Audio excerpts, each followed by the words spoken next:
Hello Comgate family, so here I am नारे फातिमा और आज हम स्टार्ट करने वाले हैं मोनोपोलिस्टिक कंपटीशन। बिजनेस इकोनॉमिक्स का टॉपिक है monopolistic competition for semester second for BCom student and this video is specially for Mumbai university student. जो भी मुंबई यूनिवर्सिटी से बीकॉम कर रहे हैं उनके सेकेंड सेमेस्टर में जो बिजनेस इकोनॉमिक्स है उसमें हमारा है मोनोपोलिस्टिक कॉम्पिटिशन। इससे पहले जो है प्रीवियस वीडियोज़ में हम monopoly and perfect competition already cover कर चुके हैं। देन हम आज की वीडियो में देखेंगे मोनोपोलिस्टिक कंपटीशन। सो मोनोपोलिस्टिक कंपटीशन क्या होता है, क्या क्या चीजें हम इसके बारे में आज की वीडियो में पढ़ने वाले हैं वो देखते हैं। सबसे पहले meaning, then features of monopolistic competition, equilibrium of firm under monopolistic competition, short run and long run, दोनों ही देखेंगे कि शॉर्ट रन में इक्विलिब्रियम एंड लॉन्ग रन में equilibrium. Production and selling cost, production and selling cost. Then next topic is role of advertising, advertising का क्या role है, ठीक है। Excess capacity and inefficiency and the last topic is this excess capacity and inefficiency. ये सारे topics हम आज की वीडियो में पढ़ने वाले हैं मोनोपोलिस्टिक कंपटीशन के बारे में। सो स्टार्ट करते हैं मोनोपोलिस्टिक कंपटीशन के मीनिंग से। क्या मतलब होता है मोनोपोलिस्टिक का? Monopolistic competition is a type of imperfect competition. किस टाइप का है? इम्परफेक्ट। जैसे हमने प्रीवियस वीडियो में परफेक्ट कंपटीशन एंड मोनोपोली पढ़ा था, सो वो हमारे किस में आते हैं? वो हमारे परफेक्ट कंपटीशन में आते हैं। And monopolistic competition and oligopolistic competition ये हमारे इम्परफेक्ट में आते हैं। Such that there are many producers, यहाँ पे जो है मोनोपोलिस्टिक कंपटीशन में बहुत सारे प्रोड्यूसर्स होते हैं जो compete करते हैं एक दूसरे के साथ मार्केट में, ठीक है। A type of market structure where many companies are present in an industry and they produce similar but differentiated product। एक मार्केट स्ट्रक्चर, एक ऐसा मार्केट स्ट्रक्चर जिसमें बहुत सारी कंपनीज होती हैं जो ऐसे प्रोडक्ट्स बनाती हैं जो देखने में तो सिमिलर होते हैं एंड जो प्रोडक्ट होते हैं वो डिफरेंशिएट होते हैं। सिमिलर और डिफरेंशिएट मीन्स, जैसे हमने यहाँ पे एग्जाम्पल लिया है, ये तीनों ही पिक्चर आपको देखने में सेम लग रही है, ठीक है। तीनों ही पिक्चर जो है वो सेम है, बट तीनों पिक्चर्स में जो तीनों एग्जाम्पल लिए गए हैं वो तीनों ही प्रोडक्ट डिफरेंट है, एक दूसरे से डिफरेंट है, जिसमें हमें डिफरेंस देखने से पता लग रहा है। सो मोनोपोलिस्टिक में क्या होता है? बहुत सारे प्रोड्यूसर्स होते हैं जो एक दूसरे से compete करते हैं, कंपटीशन करते हैं मार्केट में। उनके प्रोडक्ट सिमिलर होते हैं बट डिफरेंशिएट होते हैं। सिमिलर मीन्स कि एक ही टाइप के होते हैं but product designing, shape and colour everything was different, ठीक है। सो सारी चीजें, ये चीजें डिफरेंट होती हैं। एग्जाम्पल लिया है यहाँ पे restaurant, hair salons, household items and clothing. इन सारी चीजों का अगर हम एग्जांपल लें तो इसकी जो भी इंडस्ट्रीज हैं वो मोनोपोलिस्टिक कहलाएंगी। मोनोपोलिस्टिक क्यों कहलाती है? क्योंकि अगर हम हाउस होल्ड का कोई भी आइटम लें, जैसे हमने सोप ले लिया, ठीक है, सोप ले लिया या कोलगेट, ठीक।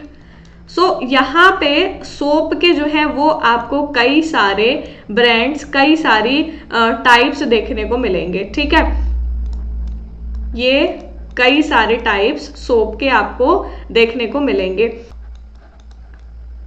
ये है क्या? सारे एक ही टाइप के प्रोडक्ट हैं, सिमिलर हैं, ये भी सोप है, ये भी सोप है, ये भी सोप है, ठीक है। बट डिफरेंस क्या है? इनका जो प्रोडक्ट है वो एक दूसरे से बिल्कुल डिफरेंट होता है, ठीक है।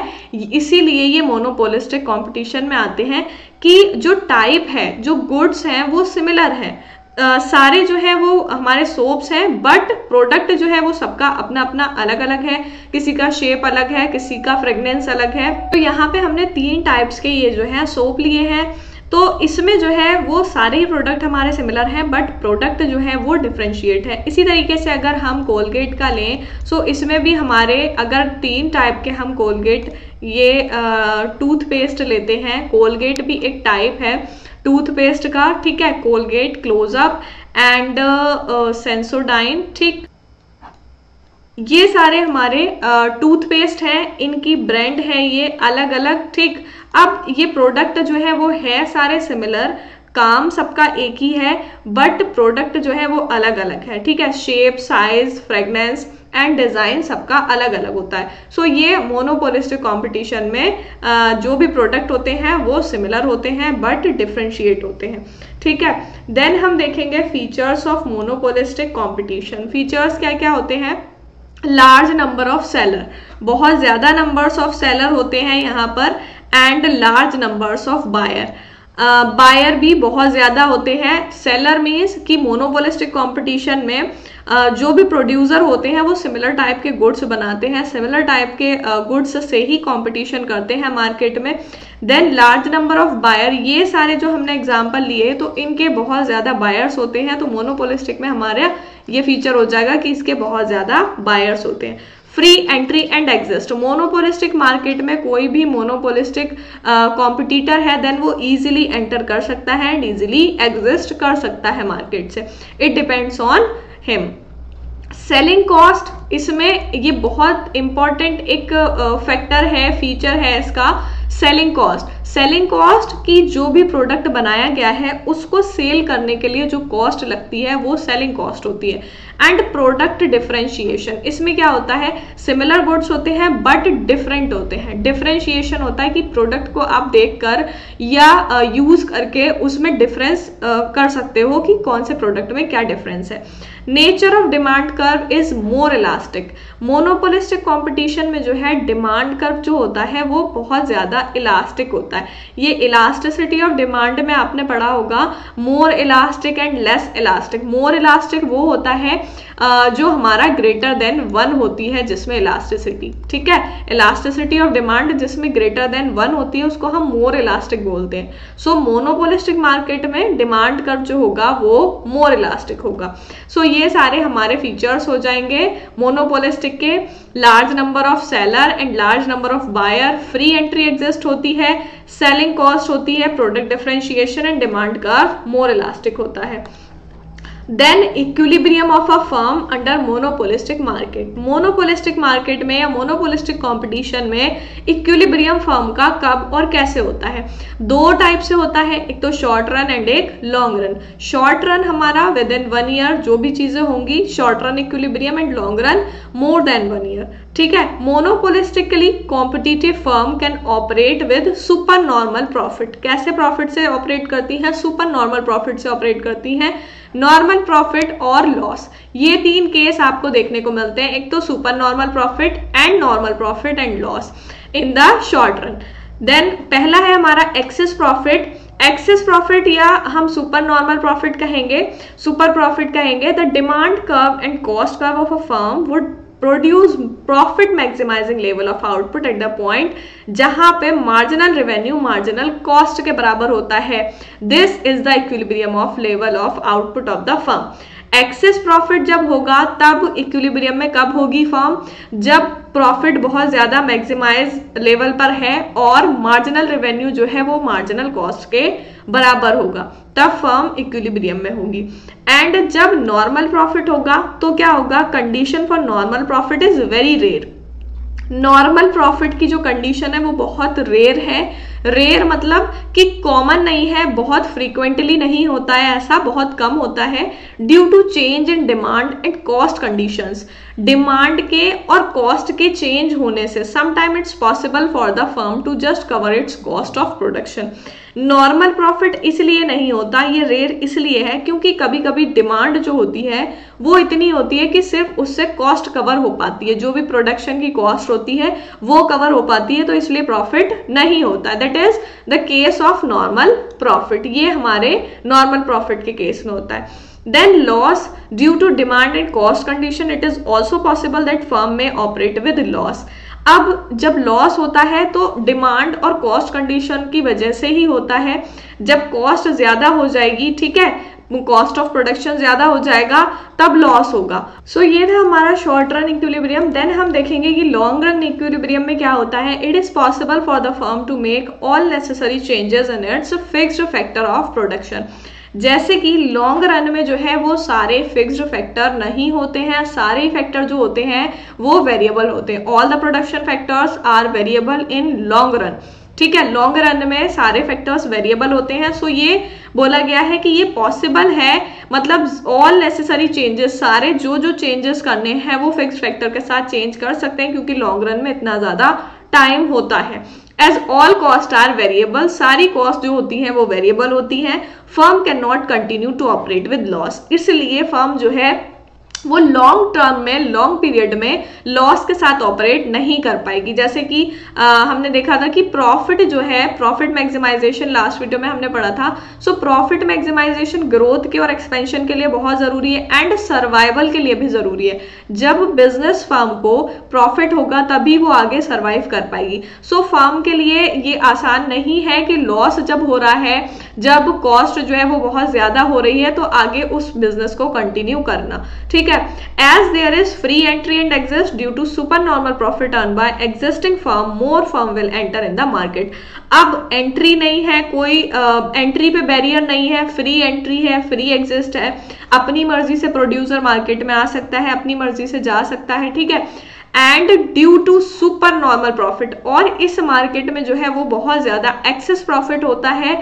ठीक, तो इस वजह से क्या होता है, मार्केट में फर्म्स जो है वो बहुत तेजी से एंटर करती हैं and which can not cover the cost of production will leave the market, और जो कॉस्ट को कवर नहीं कर पाती, मतलब जिनकी कॉस्ट ऑफ प्रोडक्शन ज्यादा हो जाती है एंड डिमांड उनके प्रोडक्ट की नहीं होती, तो उनको मार्केट छोड़कर जाना पड़ता है। ठीक है, सो लॉन्ग रन में क्या है, लॉन्ग रन में ये है कि कोई भी बिजनेस फर्म जो है वो लॉस के साथ सर्वाइव नहीं कर पाएगी, उसको प्रॉफिट अर्न करना पड़ेगा। सुपर नॉर्मल प्रॉफिट इसमें बहुत तेजी से अर्न होता है, इसी वजह से यहाँ पे जो है इस मार्केट में जो है फर्म्स इजीली एंटर करती हैं। Equilibrium point is where marginal revenue and marginal cost curve intersect. अब लॉन्ग रन में जो है वो इक्विलिब्रियम कब होगा, जब मार्जिनल रेवेन्यू मार्जिनल कर्व को, मार्जिनल कॉस्ट के कर्व को इंटरसेक्ट करेगा, वहां पे हमारा बनता है लॉन्ग रन इक्विलिब्रियम।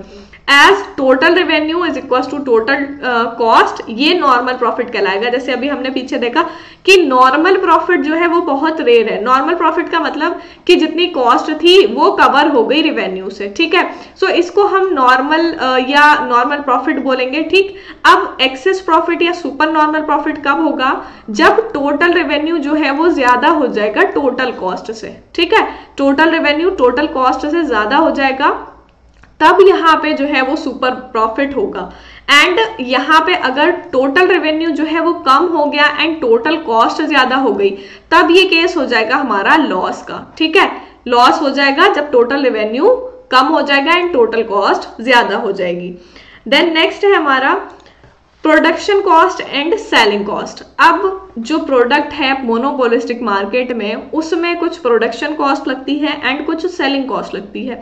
सो क्या होती है production cost? Production cost include all those expenditure incurred by firm to produce a commodity. वो सारे एक्सपेंडिचर, वो सारे खर्चे जो किसी भी प्रोडक्ट को प्रोड्यूस करने में लगते हैं, उनको हम प्रोडक्शन कॉस्ट बोलते हैं। And to reach to shop, shops तक पहुंचने के लिए जो सारे खर्चे लग रहे हैं उसको प्रोडक्शन कॉस्ट बोल रहे हैं। It include rent on land, rent हो जाएगा, wages, salaries paid to workers, interest on capital and depreciation charges, taxes. ये सारे हमारे एक्सपेंडिचर हैं जो किसी भी प्रोडक्ट को बनाने में, प्रोड्यूस करने में लगते हैं, उसको हम प्रोडक्शन कॉस्ट बोलते हैं। रेंट ऑन लैंड की किसी भी कोई भी बिजनेस है तो उस बिजनेस फर्म का जिस भी बिल्डिंग में या जिस भी जगह पे जो है वो बिजनेस होता है, अगर वो रेंट पे है तो वो उसका रेंट पे करेगा, वो उसके लिए एक्सपेंडिचर हो जाएगा। वेजेस, जो भी वर्कर्स हैं उनको वेजेस देंगे, वेजेस तो वो एक्सपेंडिचर हो जाएगा। सैलरी, जो भी वर्कर है, एंड इंटरेस्ट ऑन कैपिटल, जो भी पार्टनर या जिसने भी कैपिटल लगाई है उसको इंटरेस्ट दिया जाएगा। डेप्रिसिएशन चार्जेस, जो भी हमारे फिक्स्ड एसेट होते हैं, फिक्स्ड एसेट जैसे मशीनरी हो गई, ठीक है, सो मशीनरी पे क्या लगेगा, मशीनरी एंड इक्विपमेंट पे डेप्रिसिएशन, क्योंकि टाइम के साथ जो है उसकी वैल्यू डिक्रीज होती है, सो उसको डेप्रिसिएशन बोलते हैं। एंड टैक्सेस हो गए, बहुत तरीके के टैक्सेस, डायरेक्ट टैक्सेस एंड कुछ इनडायरेक्ट टैक्सेस पे करने पड़ते हैं बिजनेस फर्म्स को। सो ये सारे हमारे प्रोडक्शन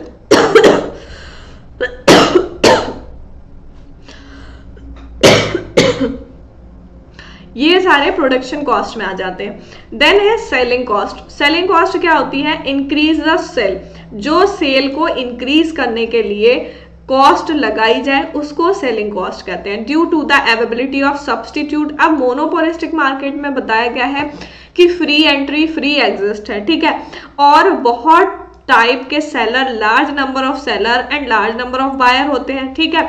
सो यहाँ पे सब्सटीट्यूट भी बहुत इजीली अवेलेबल होंगे, तो इसलिए यहाँ पे सेलिंग कॉस्ट लगाना बहुत जरूरी हो जाता है कि कोई भी नई फर्म आई है तो ऑलरेडी जो प्रोडक्ट है मार्केट में उसको उससे बेटर दिखाने के लिए अपने प्रोडक्ट को एडवर्टाइज करना पड़ता है एंड बहुत सारी चीजें जो है दिखानी पड़ती हैं, उसकी इंफॉर्मेशन देनी पड़ती है ताकि जो पहले से प्रोडक्ट अवेलेबल है मार्केट में उससे बेटर लगे जो नया प्रोडक्ट आया है। जो नया प्रोड्यूसर है वो उसको ये सारी चीजें दिखाने के लिए सेलिंग कॉस्ट का यूज करता है। Selling cost are incurred in various form. अब सेलिंग कॉस्ट कहाँ कहाँ किस किस तरीके से लगती है? सो पहला हो गया टीवी एडवर्टाइजमेंट, ठीक है, कोई नया प्रोडक्ट आया उसका टीवी में एडवर्टाइज किया, देन उस एडवर्टाइजमेंट को करने के लिए जो कॉस्ट लगेगी वो सेलिंग कॉस्ट में ऐड होगी। न्यूज़पेपर में कोई ऐड किया, पैम्पलेट्स, होर्डिंग्स लगाए हैं या फिर फ्री सैंपल डिस्ट्रीब्यूट किए हैं ताकि कस्टमर को जो है उस प्रोडक्ट के बारे में पता चले एंड उसकी डिमांड इंक्रीज हो। गिफ्ट्स के तौर पर या डिस्काउंट ऑफर कर दिया प्रोडक्ट पे या कहीं एग्जीबिशन लगा दिया एंड आफ्टर सेल सर्विस, ये सारे जो है ये हमारी सारी कॉस्ट इसमें जो लगती है वो सेलिंग कॉस्ट में ऐड होती है, ठीक है। जैसे यहाँ पे आपको एक एग्जांपल देखने को मिल रहा है कि shop for 1499 and holiday in Singapore.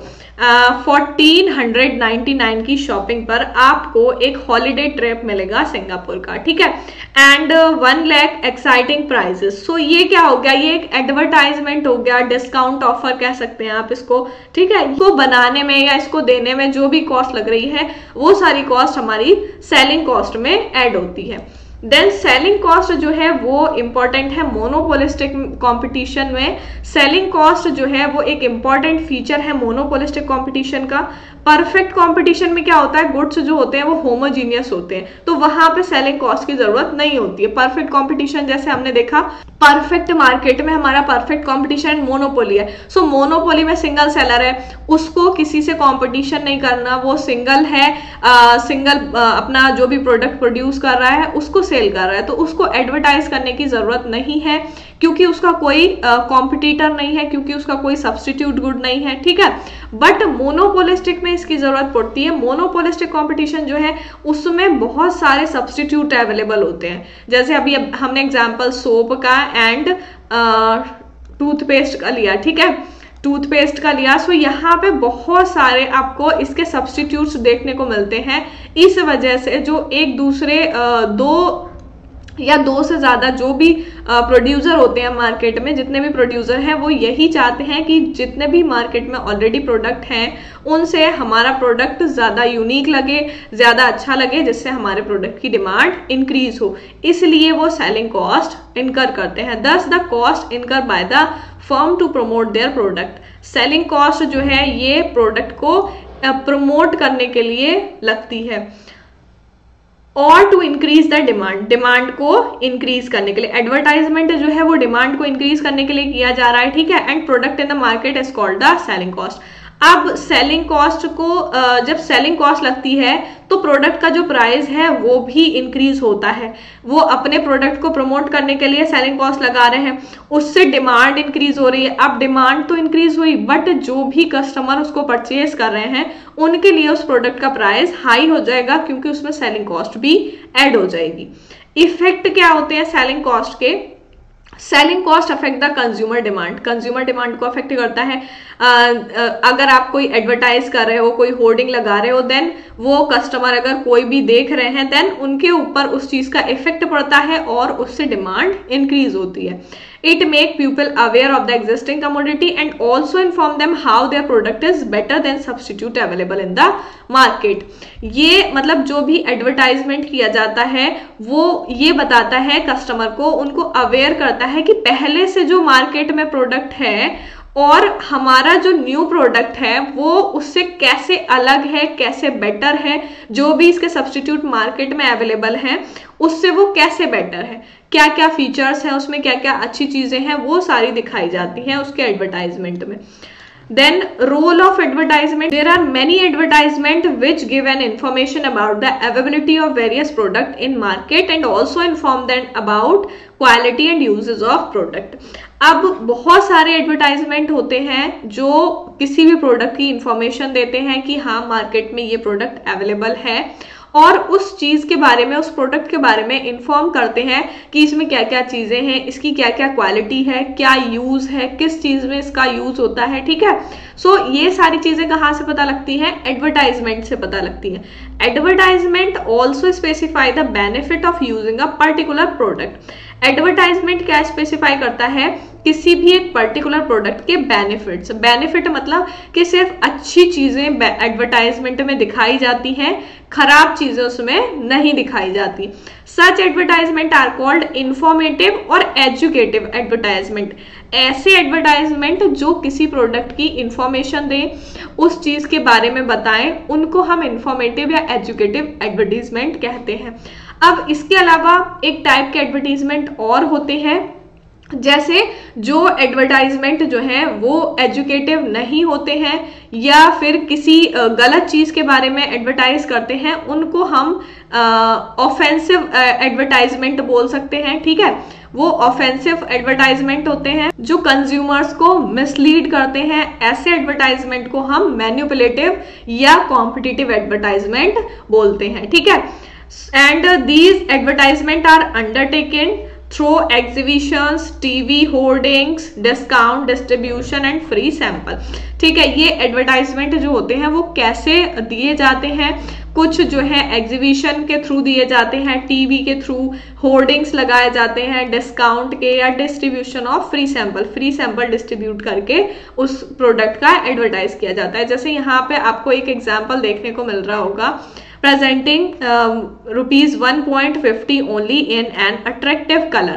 Pen है यहाँ पे, ठीक है, पेन का एडवर्टाइज दिया हुआ है कि 1.50 रुपीज का। अब इतना जो है आपको सस्ता मिलेगा, देन कंज्यूमर क्या सोचेगा कि इसका प्राइस तो बहुत ज्यादा कम है, और वो इस चीज से इन्फ्लुएंस हो जाएगा एंड उसको खरीद लेगा, परचेज कर लेगा। देन एडवर्टाइजमेंट का जो होता है वो कंज्यूमर के माइंड पे इफेक्ट पड़ता है, जिससे उस प्रोडक्ट की डिमांड जो होती है वो इंक्रीज होती है। इसीलिए एडवर्टाइजमेंट किया जाता है, और एडवर्टाइजमेंट को करने से ही सेलिंग कॉस्ट इंक्रीज होती है।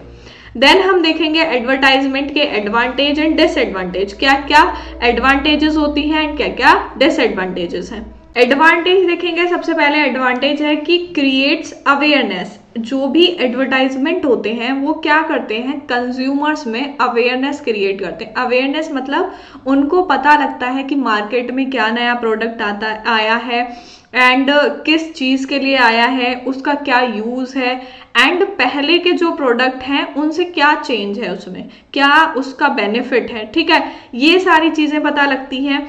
Then increase in demand. अब जब एडवर्टाइज होता है किसी भी प्रोडक्ट का, तो क्या होगा, उससे कंज्यूमर जो होगा वो उसके ऊपर इफेक्ट पड़ेगा, उसके माइंड पे, एंड वो क्या करेगा, उस चीज से इन्फ्लुएंस होके, उस एडवर्टाइजमेंट से इन्फ्लुएंस होके डिमांड करेगा उस प्रोडक्ट की। ठीक है, तो उससे क्या होता है, किसी भी प्रोडक्ट की डिमांड इंक्रीज हो जाती है।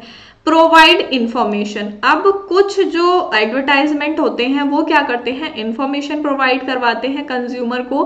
ठीक है, किसी भी चीज की, जिस भी चीज की उनको इंफॉर्मेशन चाहिए होती है वो इंफॉर्मेशन प्रोवाइड करवाते हैं। Building a brand loyalty among consumer. अब एडवर्टाइजमेंट का क्या इफेक्ट पड़ता है, एक जो ब्रांड नेम है, जो एडवर्टाइज कर रही है जो कंपनी, वो अपने ब्रांड का, जैसे अब आप जो है कोका कोला है, ठीक है, बहुत ही फेमिलियर होंगे इससे, बहुत ज्यादा फेमिलियर, एंड जो है इस नाम के बारे में आपने बहुत बार सुना होगा। सो सुना कैसे है, एक तो पहली चीज तो ये है, आप यूज कर रहे हैं। यूज कब कर रहे हैं, जब आपने उसका एडवर्टाइजमेंट देखा होगा।